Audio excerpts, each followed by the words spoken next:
Lucent की objective book है जिसमें हम भारत का संविधान देखेंगे।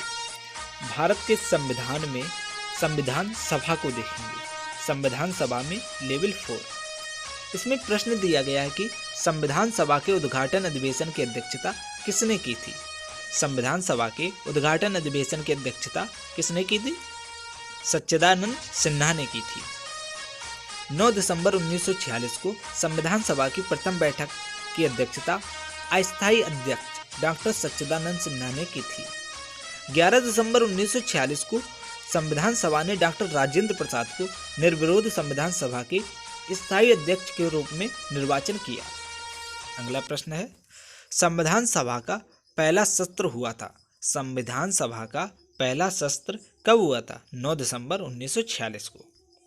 संविधान सभा की प्रथम बैठक की अध्यक्षता डॉक्टर सच्चिदानंद सिन्हा ने की थी। संविधान सभा की पहली बैठक 9 दिसंबर 1946 को हुई थी। 11 दिसंबर 1946 को डॉक्टर राजेंद्र प्रसाद और एच.सी. मुखर्जी को क्रमशः संविधान सभा का अध्यक्ष और उपाध्यक्ष चुना गया। Sir BN. राव को संविधान का संवैधानिक सलाहकार नियुक्त किया गया। संविधान सभा की पहली बैठक में केवल 211 सदस्य ने भाग लिया। अगला प्रश्न है, संविधान सभा के अस्थायी अध्यक्ष कौन थे? अस्थायी अध्यक्ष कौन थे? सच्चिदानंद सिन्हा। 9 दिसंबर 1946 को संविधान सभा की प्रथम बैठक की अध्यक्षता अस्थायी अध्यक्ष डॉक्टर सच्चिदानंद सिन्हा ने की थी। 11 दिसंबर 1946 को संविधान सभा ने डॉक्टर राजेंद्र प्रसाद को निर्विरोध संविधान सभा के स्थायी अध्यक्ष के रूप में निर्वाचित किया। अगला प्रश्न है, संविधान सभा के स्थायी अध्यक्ष कौन थे? स्थायी अध्यक्ष डॉक्टर राजेंद्र प्रसाद थे। ठीक है, वही है पर। अगला प्रश्न है, 11 दिसंबर 1946 को किसे संविधान सभा का स्थायी अध्यक्ष चुना गया? डॉक्टर राजेंद्र प्रसाद हो जाएगा। ठीक है, अगला प्रश्न है, संविधान सभा के संवैधानिक सलाहकार कौन थे? संवैधानिक सलाहकार कौन थे? वेनेगल नरसिंह राव, संवैधानिक सलाहकार।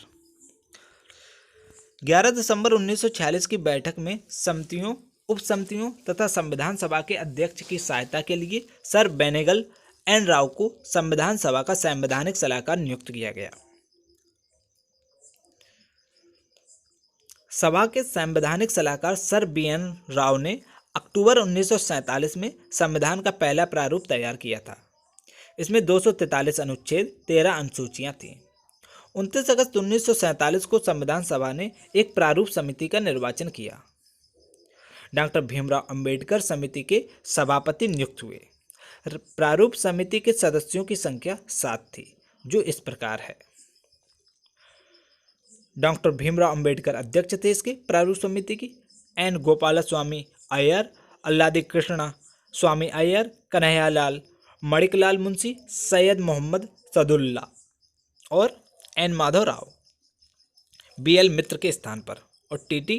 कृष्णमाचारी 1948 में डी.पी. खेतानी की मृत्यु के बाद बने थे जो कि। अगला प्रश्न है, संविधान सभा के चुने हुए स्थायी अध्यक्ष थे। चुने हुए स्थायी अध्यक्ष कौन थे? डॉक्टर राजेंद्र प्रसाद। अगला प्रश्न है, निम्नलिखित में से कौन संविधान सभा का सदस्य नहीं था? निम्नलिखित में से कौन संविधान सभा का सदस्य नहीं था? एच.एच. बेग सदस्य नहीं थे। के.एम. मुंशी थे। गोपालस्वामी अय्यर थे। टी.टी. कृष्णाचारी थे। एच.एच. बेग नहीं थे। अगला प्रश्न है, संविधान के विभिन्न पहलुओं के अध्ययन हेतु संविधान सभा ने कितनी समितियां नियुक्त की थी? कितनी समितियां नियुक्त की थी? 13 समितियां नियुक्त की थी। संविधान के विभिन्न पहलुओं के अध्ययन हेतु संविधान सभा ने 13 समितियां नियुक्त की थी।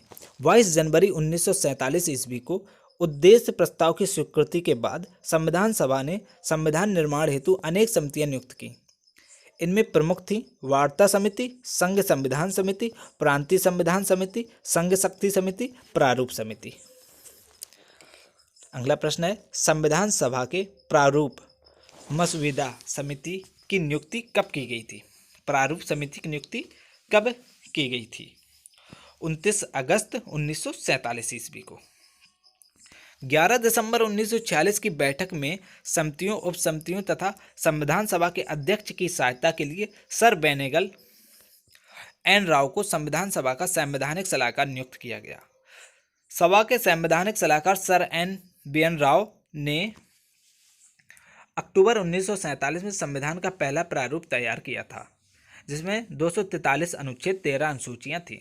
29 अगस्त 1947 को संविधान सभा ने एक प्रारूप समिति का निर्वाचन किया। डॉक्टर भीमराव अंबेडकर समिति के सभापति नियुक्त हुए। प्रारूप समिति के सदस्यों की संख्या 7 थी, जो इस प्रकार है। ठीक है।